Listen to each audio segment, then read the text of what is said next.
to meet the legendary Howard family? Ladies and gentlemen, make all the noise, show all the love to Mr. Clint Howard! Bryce Dallas Howard! And Mr. Howard!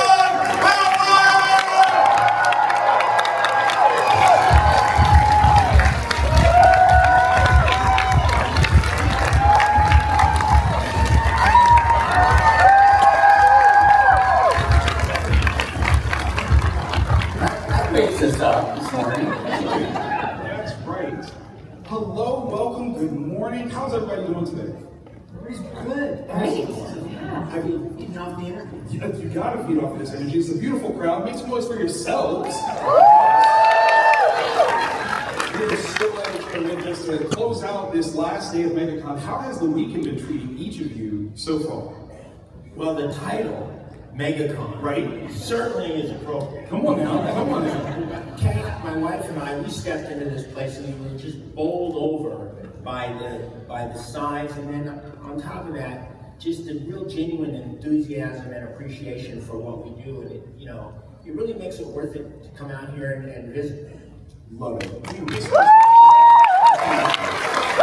Yeah, I would say the same exact thing as what you said, Uncle Clint. You can feel the love, the joy, the enthusiasm for storytelling, for character, and the community that exists because of that. And it means so much to me. It means so much to us. It means so much to everyone who comes here. And is sitting behind the table that you all show up. And it's also, for me personally, it was incredible because I'm here with my family.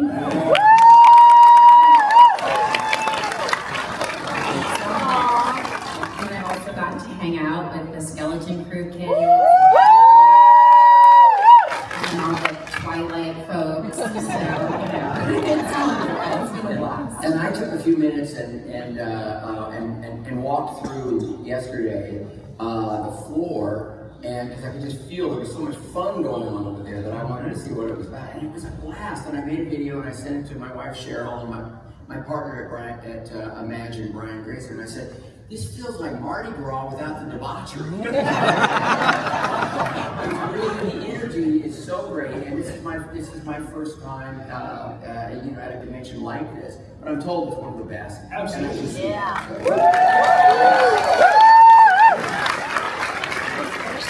Victor, let me just say, I got to give a shout out to the people that run Megacon. Yes!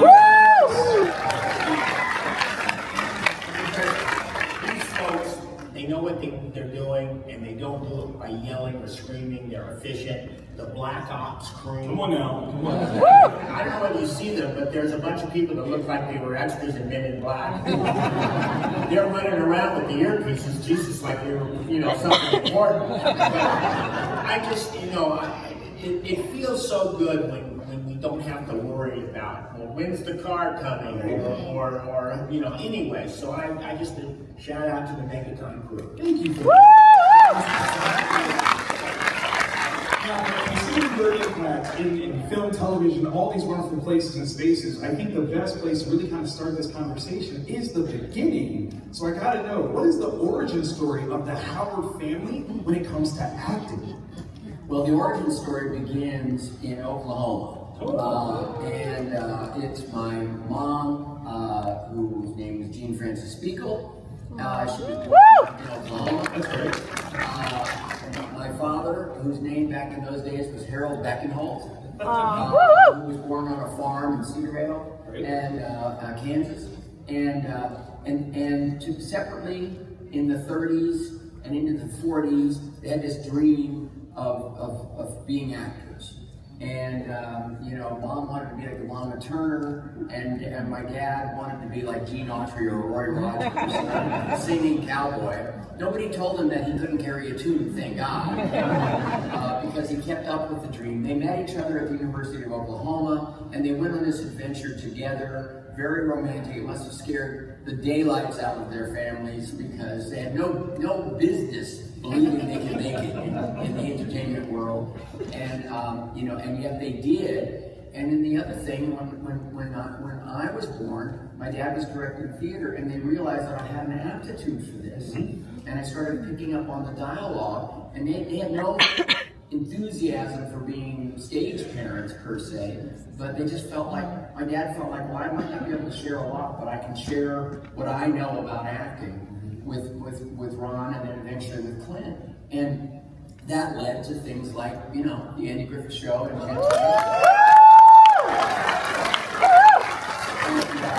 And the big blessing was we just stayed as a tight family. I'll put in a plug for our book, The Boys, Memoir of Hollywood Family. We talk a lot about our childhood, and we talk a lot about our parents who did change the course of our family history. Now then, I'll just carry this one up. So Clint and I had our careers, loved it. I turned into, went to directing, Imagine Entertainment, loved all of that. Bryce started to show a real aptitude for it early on, and she would ask about it, and my wife Cheryl and I would say, no, we can't let you be a child actor. We don't have the bandwidth to do what my parents did, which is really supervise us. Right. And plus I felt like that, even though different gender, the sort of the Opie mythology was a little bit tough, too much to ask a kid, Of course, to sort of face as a child performer. But I said, do everything you want to do as a student. And Bryce was unbelievable. She did every show, every summer program, everything. And by the time, she was, 14 or 15, I could see that she could be a professional, anytime she wanted to be. And yet we still didn't allow it, and she kept learning, and she's never stopped learning, and now she's carried that into directing. And the thing I love, and this is the last I'll say about this, is Bryce is into this for the right reason. She loves the process, and she loves the audience. And it's not about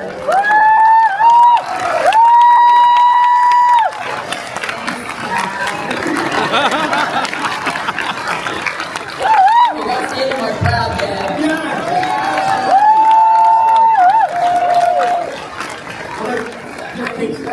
Let me jump in here just a second about Bryce.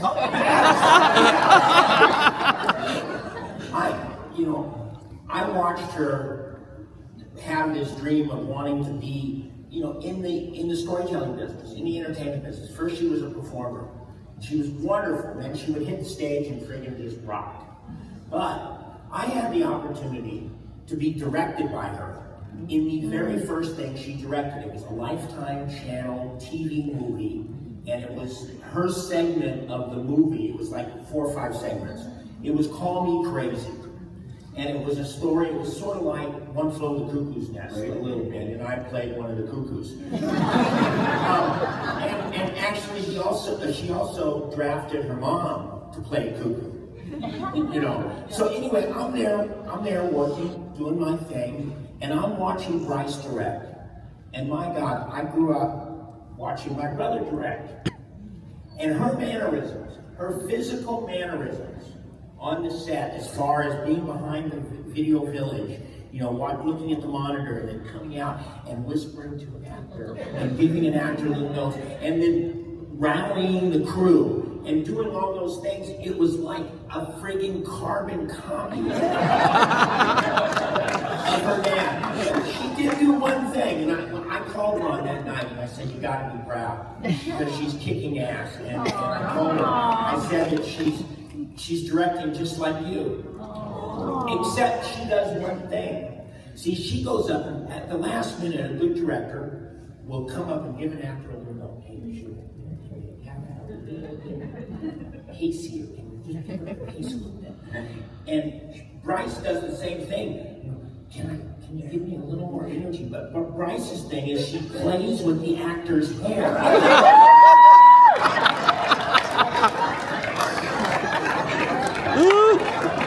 Yesterday, before the photo, she's like fixing my sweatshirt and chucking my, look, I don't have much. She had somehow put it up for the photo session. And I asked Ron about that. First of all, I told Ron, if you start doing that, it's going to get weird. But Ron said, you know why she does that? She's the oldest sister. She's got 2 young sisters that are twins, a couple years younger than she is, and she's got a little brother who's 4 or 5 years younger than she is. And that's her natural instinct as the first child to play with hair.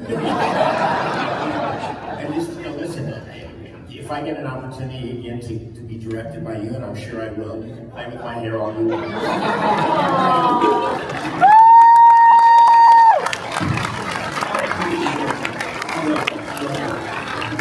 I've got to say, based on your parents' dreams, you guys are like the fruition of that intent. And it's such a beautiful thing to see how people can stake out and say, I have a goal, and their children carry that torch. That's a wonderful, wonderful thing. So thank you for that. It's certainly appreciated.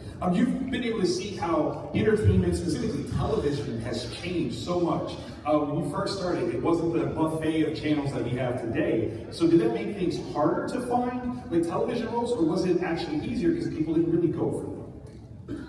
Well, it's a really good question. I mean, look, as both a consumer and producer of Imagine Entertainment, and as a director, I love what's happened. I love that there's a kind of a narrow casting. The stories can be more specific, and there are reasons to make stories. Audiences don't have to be so huge, right, for a show to be successful and find a loyal audience and run. Right.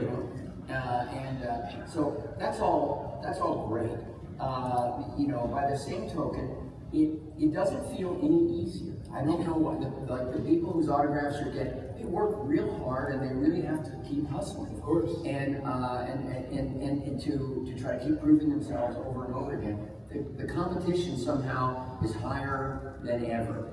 And yet, I do feel like there's a kind of a globalization of entertainment is a really healthy thing. And I think all cultures are learning from one another, and I think performances are getting better, I think direction is getting better, and and I think us, the audiences, benefit from it. Absolutely. Make some noise for that. Woo!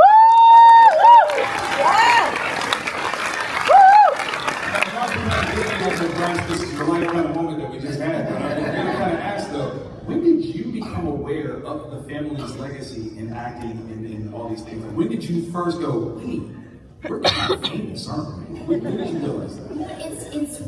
It's so interesting because it was sort of like a slow dawning realization, but I really wasn't exposed to scenarios where I would feel that. So for example, like, I think because they were both raised on their parents' sets that then became their sets, right. It felt very natural to bring children to set. So I got to constantly go to set with my dad, starting from a very young age, and I absolutely loved it. And so my perception of his job and of the quote unquote industry was the crew. And the actors were certainly a part of it, but I was kind of kept away from the actors because I'm like, I'm an annoying kid, so so it was really the crew, and so and I went to a couple of premieres. I remember, this is a very, very vivid memory, and this doesn't have to do with kind of like celebrity in our family, but I was like, oh, fame. I was at, we were in Tokyo, and we were showing Far and Away to the royal family, and I was 11. And Tom Cruise is, I'm sure you all know this, is extraordinary when it comes to press and fan engagement and all of that, just, absolutely tireless.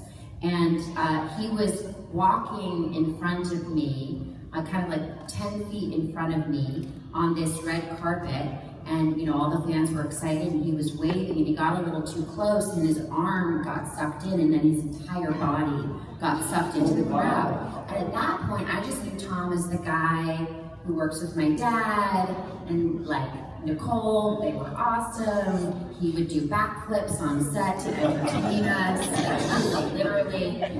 So it was just like, he's like my dad's like young friend, kind of. And seeing him get sucked in there and then everyone kind of diving in after him, I was like, is he dead? It was really crazy. And then they pulled him out and he sort of shook it off and then he kept going. And I was like, is this because people love him? Like it was a really kind of weird moment, but not a bad moment, you know, because Tom was right back at it, and you could tell that everyone was, you know, it was a very happy energy all around. But I think I sort of saw that and then was like, steer clear. so I was never asking to go to the parties or, you know, any of those things. But on set, Not going to the set. yeah, I was insatiable. In fact, that was her mom, Cheryl, learned at one point she was a kind of a stubborn kid, and but the one and you could threaten to take things away from her, but she was going to do what she wanted to do and didn't seem to care. I didn't take anything away from anything. Except she would say, "You can't go to the set tomorrow if you do that," and that would be the line that Bryce would fall in.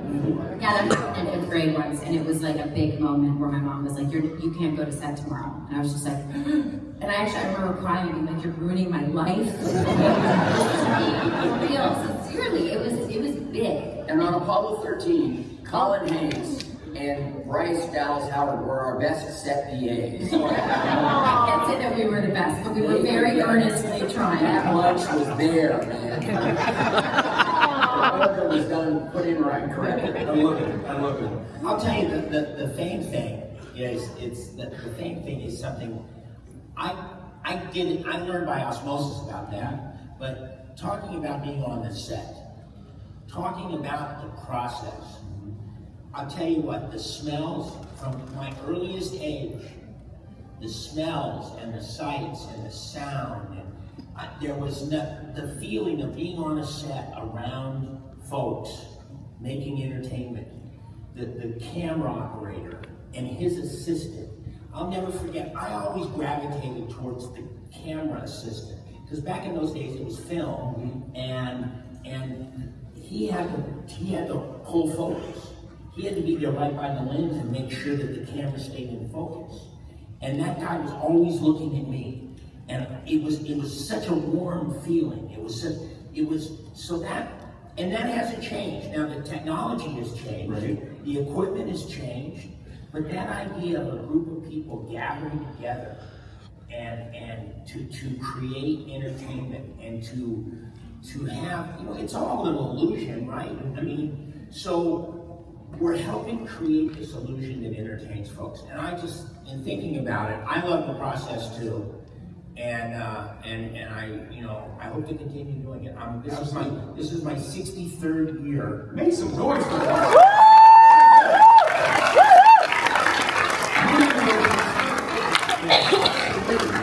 And I certainly want to try to make 70 and maybe 80 for Christ. Yes! Now, Clint, you've done some amazingly menacing style characters. Like, I literally have been afraid of slinkies forever. Guys, looking at me.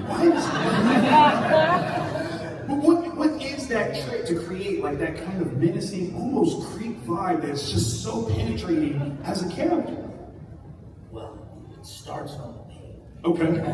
It does start on the page. Absolutely. All we're given is a character to play. And then, I don't know, there's just part of me that is that guy. And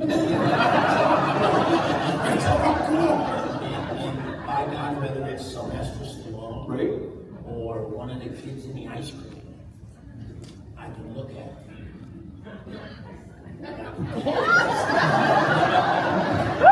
I mean freaking business.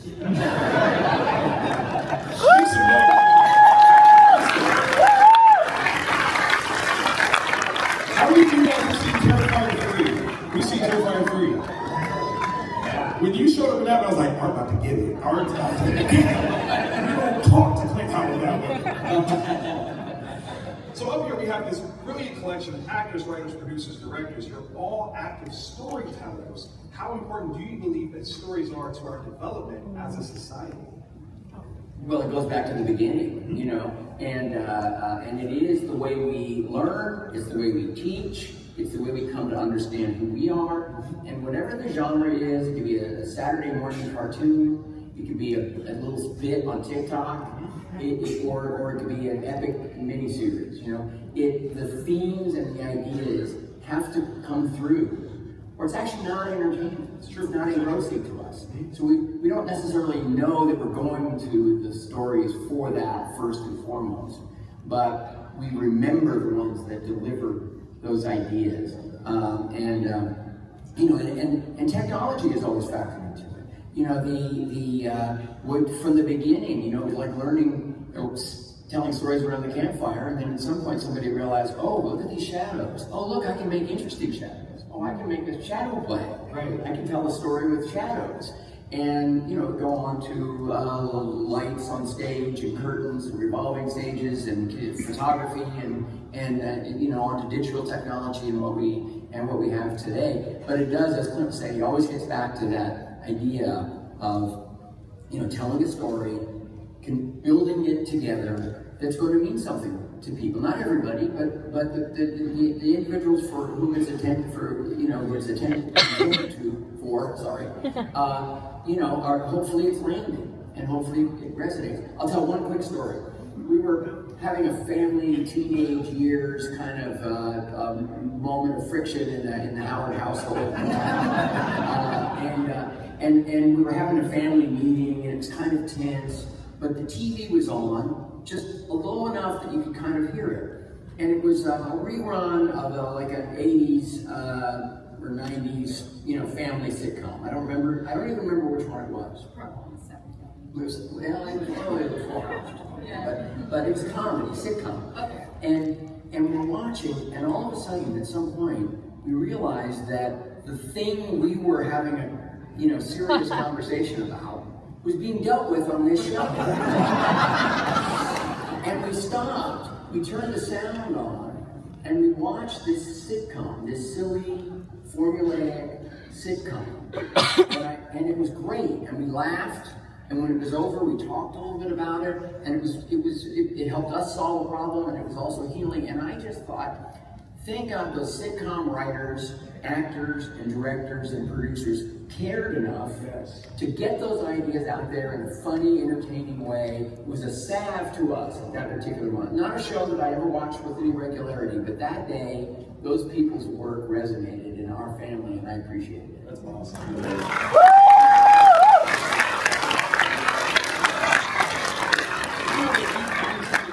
So Sarah Williams from Orlando asked, as a family of talented filmmakers, what's a piece of advice you each share with one another when working on a new project?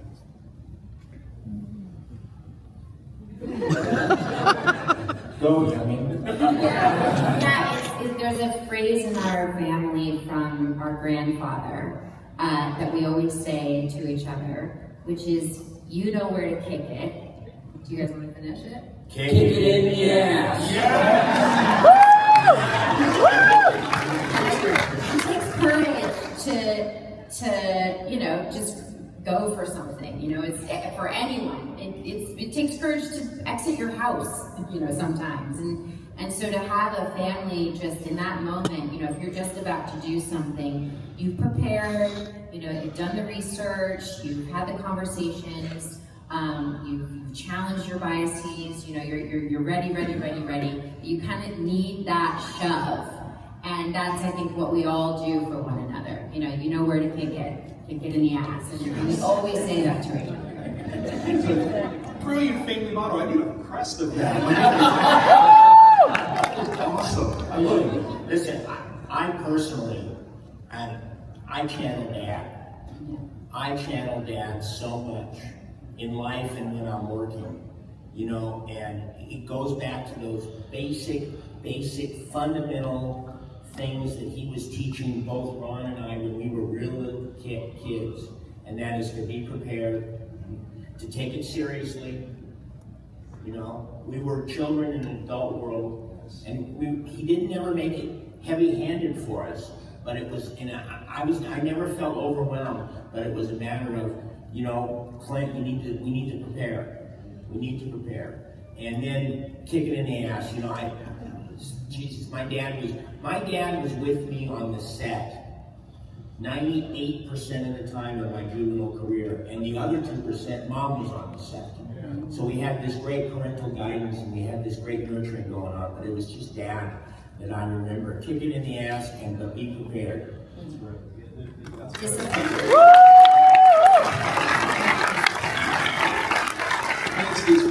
hear that call to action of allowing you to step into a space, but still also like supporting the motivations behind it. You know, you're going to be in this space, it's going to be important, but also do what you do because you know how to do it. That's amazing. I love that.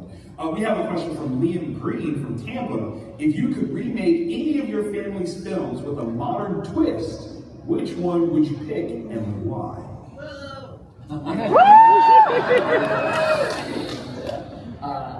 Oh man, I don't look back that much, but you know, do you guys have any answers for that one? I would like, I mean, I don't think it needs to be remade because it's one of my favorite movies ever, but Cocoon. You know, and if need be, I'll just copy it shot for shot. Well, I'll ditto Cocoon. Yeah. Because the themes of that movie were you know, really deep and very valuable. And Ron was still a very young filmmaker when he was handed the task of directing Hugh Cronin and Jessica Tandy and Wilford Brimley and who was Maureen Stapleton. Don Amici. I mean, my goodness, and he handled it so well. I was fortunate enough to be on that set for about half the time, and I was so proud of him. I've been so proud of my brother as he's been a director, but yet, you know, Cocoon too. Yeah.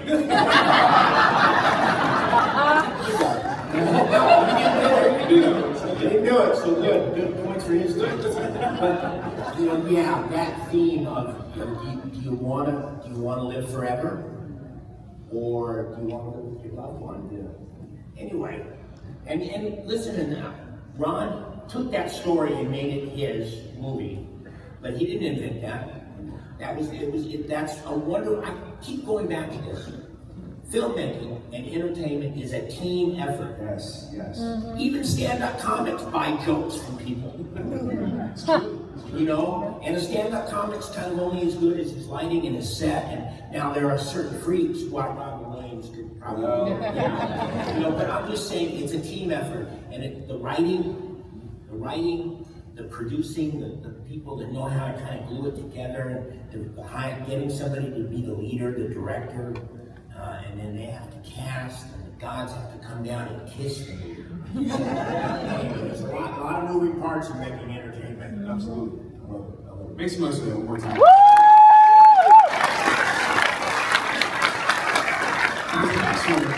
Originally from St. Petersburg. This one's for Bryce. You've been in some amazing franchises. If you could join another iconic movie or TV universe, which would it be?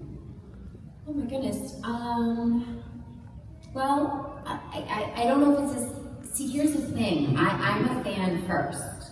So I love to be in things that I love, but I don't want to ruin anything that I love. So, you know, I think I am a Trekkie, you know.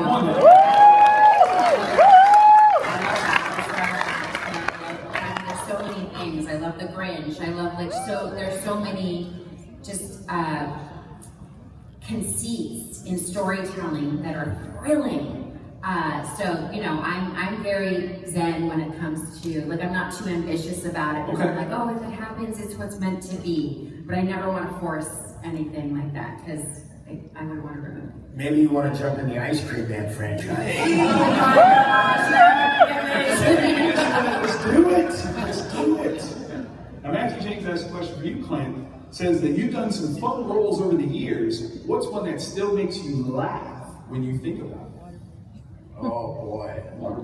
Yeah. I am not what you would call a handsome man. If the Lord chose not to bless me with charm, athletic ability, or a fully functional brain. Adam Sandler is special. It was on the page. His leadership, you know, is second to only one. But the water boy was fun. It was a great fun environment. Real quick, Another really, really fun environment was my day of working on Seinfeld. Those guys, Jason Alexander and Jerry, were awesome. The director was awesome, and the crew was awesome. And I had a little slight advantage, and this is just pure coincidence, kismet. The day that I did The Slog Strangler, the one day I worked on Seinfeld, it was the day after they found out, it was announced that Seinfeld had gotten picked up for another season. Wow. So first of all, we were shooting outdoors. Normally it's an indoor show.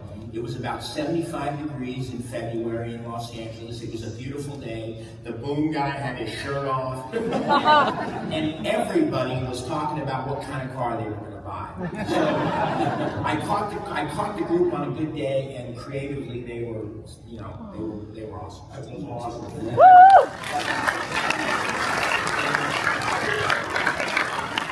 Ashley Adams from Jacksonville wants to know, Ron, you've directed so many films. What's a hidden gem of yours that you wish more people talked about? What's a hidden gem? I'm very, very proud of 13 Lives, which I know is a hidden gem, but it's on Amazon Prime. And so the next thing you can see it. It landed a little over 2 years ago, right under 2 years ago.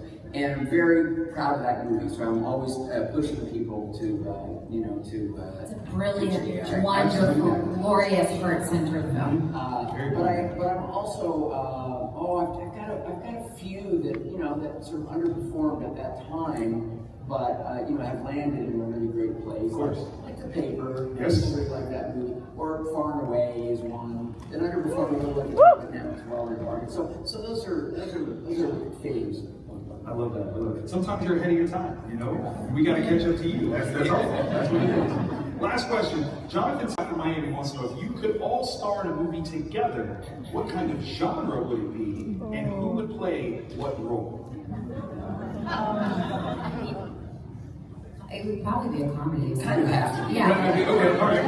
And keep a straight face. I mean, we sort of did that movie with Parenthood, right? Like, That's true. So we get like a remake of that energy, which is in a totally separate thing. Can we play it like, okay, so comedy, yes. Can we put a backdrop to it? Is it comedy in space? Comedy in Floating around. Yes. Whoa, that's a good one. Guys, thank you so very much for joining us. It has been an absolute honor to chat with you. Thank you one more time.